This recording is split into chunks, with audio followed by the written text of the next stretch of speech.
ಒಬ್ಬ ಗಾರೆಕೆಲಸಗಾರನ ಬದುಕು, ಆತನ ಕನಸು ಮತ್ತು ಅನಿರೀಕ್ಷಿತವಾಗಿ ಎದುರಾದ ಕಷ್ಟದ ಕುರಿತು ಹೃದಯಸ್ಪರ್ಶಿ ಕಥೆಯಿಲ್ಲಿದೆ. ಕಥೆಯ ಶೀರ್ಷಿಕೆ ಬೆವರಹನಿ ಮತ್ತು ಮುರಿದ ಕನಸು. ಪಾತ್ರಗಳು: ಮಹದೇವ, ಗಾರೆ ಕೆಲಸಗಾರ, ಕಷ್ಟಜೀವಿ, ಮಕ್ಕಳು ದೊಡ್ಡ ಆಫೀಸರ್ ಆಗಬೇಕೆಂಬ ಕನಸು ಹೊತ್ತವನು.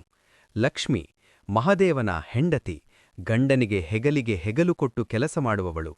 ರವಿ ಮತ್ತು ಕವಿತಾ, ಮಹದೇವನ ಮಕ್ಕಳು. ಬೆಳಿಗ್ಗೆ 8 ಗಂಟೆ, ನಿರ್ಮಾಣ ಹಂತದಲ್ಲಿರುವ ದೊಡ್ಡ ಕಟ್ಟಡ. ಮಹದೇವ ಮತ್ತು ಲಕ್ಷ್ಮಿ ಸಿಮೆಂಟ್ ಮಿಶ್ರಣ ಮಾಡುತ್ತಿದ್ದಾರೆ.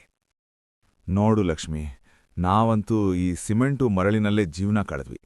ಆದ್ರೆ ನಮ್ಮ ರವಿ ಮತ್ತೆ ಕವಿತಾ ಮಾತ್ರ ಈ ಥರ ಬಿಸಿಲಲ್ಲಿ ಒದ್ದಾಡಬಾರದು.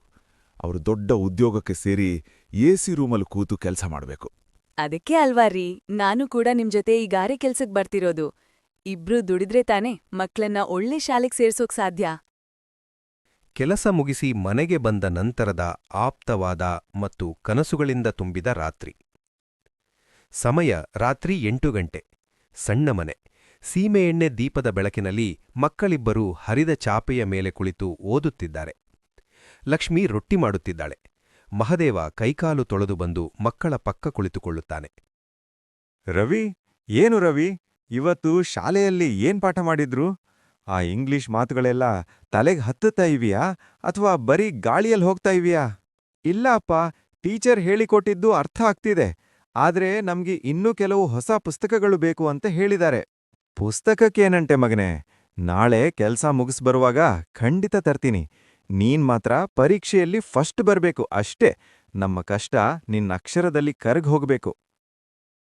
ಅಪ್ಪ, ನನಗೂ ಒಂದ್ ಹೊಸ ಪೆನ್ ಬೇಕು. ಈ ಪೆನ್ ಖಾಲಿಯಾಗಿದೆ. ಎಲ್ಲಾ ತರ್ತಾರೆ ಬಿಡಮ್ಮ. ನಿಮ್ಮಪ್ಪ ಇವತ್ತು 4ನೇ ಫ್ಲೋರ್ ಮೇಲ್ ನಿಂತು ಅಷ್ಟೊಂದು ಕೆಲ್ಸ ಮಾಡಿದ್ದೆ ನಿಮ್ಗೋಸ್ಕರ. ನೋಡಿರಿ, ಮಕ್ಳಿಗೆ ಸುಮ್ನೆ ಆಸೆ ತೋರ್ಸ್ಬೇಡಿ. ಆ ಮೇಸ್ತ್ರಿ ಹತ್ರ ಕೇಳಿ ನಾಳೆನೇ ಹಣ ಇಸ್ಕೊಂಡ್ ಬನ್ನಿ. ಹೌದು ಲಕ್ಷ್ಮಿ, ನಾಳೆನೇ ಹಣ ಕೇಳ್ತೀನಿ. ರವಿ, ನೀನ್ ದೊಡ್ಡವನಾದ್ಮೇಲೆ ಯಾವ್ ಕೆಲ್ಸ ಮಾಡ್ತೀಯಾ ಅಂತ ಇವತ್ತು ಕೆಲ್ಸದ್ ಜಾಗದಲ್ಲಿ ನಿನ್ ತಾಯಿ ಕೇಳ್ತಿದ್ಲು. ಅಪ್ಪ, ನಾನು ಕಲೆಕ್ಟರ್ ಆಗ್ತೀನಿ. ಅವತ್ತು ನಮ್ ಸ್ಕೂಲಿಗ್ ಬಂದಿದ್ರಲ್ಲ, ಹಾಗೆ ಬಿಳೀ ಕಾರಿನಲ್ಲಿ ಬಂದು ನಿಮ್ಮಿಬ್ರನ್ನೂ ಆ ಕಾರಲ್ಲಿ ಕೂರ್ಸ್ಕೊಂಡು ಹೋಗ್ತೀನಿ. ಅವತ್ತು ನೀವು ಈ ಸಿಮೆಂಟ್ ಕೆಲ್ಸ ಮಾಡೋದು ಬೇಡ. ಕೇಳಿದ್ಯಾ ಲಕ್ಷ್ಮಿ, ನಮ್ ಮಗ ಬಿಳಿ ಕಾರಲ್ಲಿ ಕೂರಿಸ್ತಾನಂತೆ. ಆ ಒಂದಿನ ನೋಡಿದ್ರ ಸಾಕು, ನನ್ ಜನ್ಮ ಸಾರ್ಥಕ. ಕವಿತಾ, ನೀನಮ್ಮ? ನಾನು ಡಾಕ್ಟರ್ ಆಗ್ತೀನಪ್ಪ. ನಿಮ್ ಕೈಕಾಲ್ ನೋವಿಗೆ ನಾನೇ ಮದ್ದು ಕೊಡ್ತೀನಿ. ಸರಿ ಸರಿ, ಕನ್ಸ್ಕಂಡಿದ್ ಸಾಕು. ಮೊದ್ಲೆಲ್ರೂ ಬಿಸಿ ಬಿಸಿ ರೊಟ್ಟಿ ತಿನ್ನಿ. ಈ ಕನ್ಸುಗಳೆಲ್ಲ ನನ್ಸಾಗ್ಬೇಕು ಅಂದ್ರೆ ಮೊದ್ಲು ಹೊಟ್ಟೆಗೆ ಹಿಟ್ಟಿರ್ಬೇಕು, ಮೈಗೆ ಶಕ್ತಿ ಇರ್ಬೇಕು. ಹೌದು ಲಕ್ಷ್ಮಿ, ಇವತ್ತ್ಯಾಕೋ ತುಂಬಾ ಸುಸ್ತಾಗಿದೆ. ಆದ್ರೆ ಇವ್ರ ಮಾತ್ ಕೇಳಿದ್ಮೇಲೆ ನಾಳೆ ಇನ್ನೂ 10 ಮೂಟೆ ಸಿಮೆಂಟ್ ಎತ್ತುವಷ್ಟು ಶಕ್ತಿ ಬಂತ್ ನೋಡು. ಮರುದಿನ ಕಟ್ಟಡ ಕೆಲಸದಲ್ಲಿ ಕರಾಳ ದಿನ. ಕೆಲಸದ ಅವಸರದಲ್ಲಿ ಮಹದೇವ 4ನೆಯ ಮಹಡಿಯ ಅಂಚಿನಲ್ಲಿ ನಿಂತು ಪ್ಲಾಸ್ಟರಿಂಗ್ ಮಾಡುತ್ತಿರುತ್ತಾನೆ. ಹಳೆಯ ಏಣಿ ಅಲುಗಾಡುತ್ತದೆ. ಮಹದೇವ, ಸ್ವಲ್ಪ ನೋಡ್ ಕೆಲ್ಸ ಮಾಡೋ, ಗಾಳಿ ಜೋರಾಗಿದೆ ಎಂದು ಹೇಳಿ ಅಲ್ಲಿಂದ ಮೇಸ್ತ್ರಿ ಹೋದ. ಸ್ವಲ್ಪ ಸಮಯದ ನಂತರ ಕ್ಷಣಾರ್ಧದಲ್ಲಿ ಮಹದೇವನ ಕಾಲು ಜಾರುತ್ತದೆ. ಆತ ಜೋರಾಗಿ ಕಿರುಚುತ್ತಾ ಕೆಳಗೆ ಬೀಳುತ್ತಾನೆ. ಲಕ್ಷ್ಮಿ ಕಿರುಚುತ್ತಾ ಓಡಿ ಬರುತ್ತಾಳೆ. ರೇ, ಯಾರಾದ್ರೂ ಬನ್ನಿ, ನನ್ ಯಜಮಾನ್ರು ಕೆಳಗ್ ಬಿದ್ರು, ಕಾಪಾಡಿ. ಎಲ್ಲರೂ ಗಾಬರಿಯಿಂದ ಓಡಿಬಂದು ಮಹದೇವನನ್ನು ಆಸ್ಪತ್ರೆಗೆ ಕರೆದೊಯ್ಯುತ್ತಾರೆ. ಆಸ್ಪತ್ರೆಯಲ್ಲಿ ಚಿಕಿತ್ಸೆ ನಡೆದ ನಂತರ ವೈದ್ಯರು ಹೇಳುತ್ತಾರೆ, ನೋಡಿ ಲಕ್ಷ್ಮಮ್ಮ, ಜೀವ ಉಳಿಸಿದ್ದೇವೆ.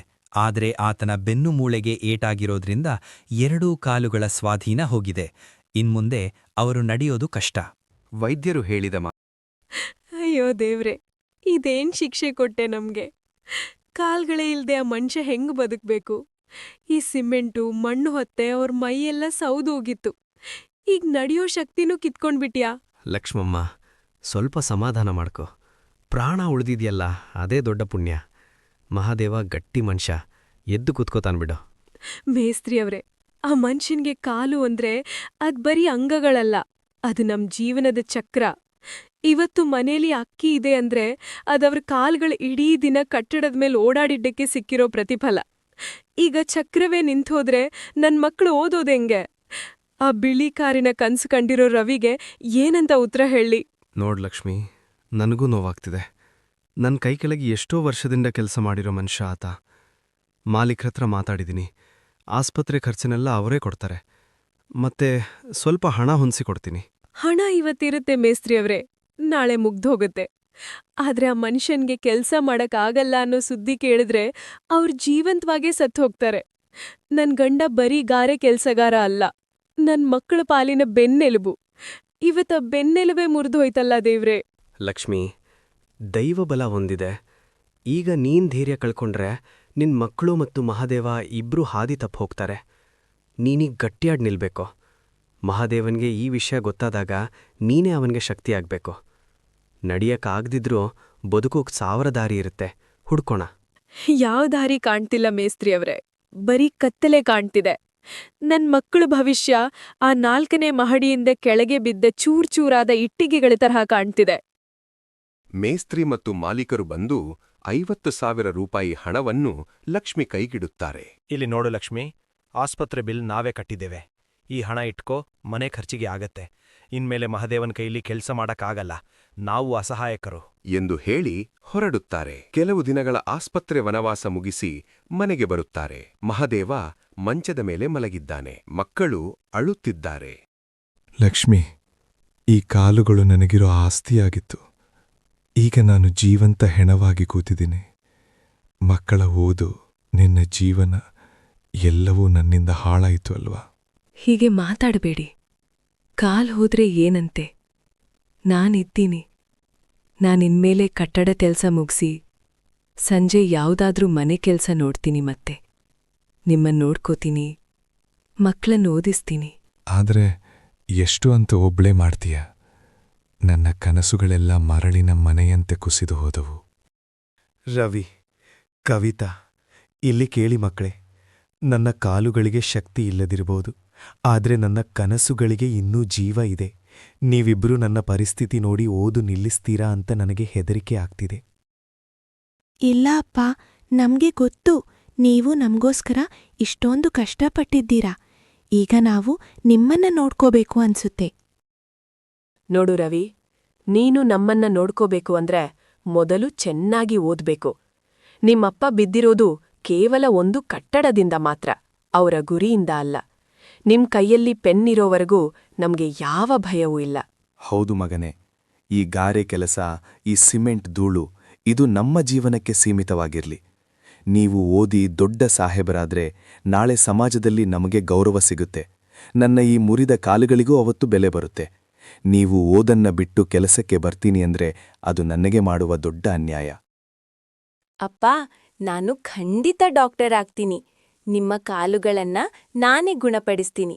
ನಾವು ಎಷ್ಟೇ ಕಷ್ಟ ಬಂದ್ರೂ ಶಾಲೆ ಬಿಡಲ್ಲ. ನೋಡಿ ಮಕ್ಳೇ, ಬಡತನ ಅನ್ನೋದು ಶಾಪ ಅಲ್ಲ, ಅದು ನಮ್ಗೆ ಸಿಕ್ಕಿರೋ ಸವಾಲು. ನಾನು ಹಗಲು ರಾತ್ರಿ ಕೂಲಿ ಮಾಡಿ ನಿಮ್ಮ ಸ್ಕೂಲ್ ಫೀಸ್ ಕಟ್ತೀನಿ. ನೀವು ಮಾತ್ರ ಜ್ಞಾನವನ್ನ ಸಂಪಾದನೆ ಮಾಡಿ.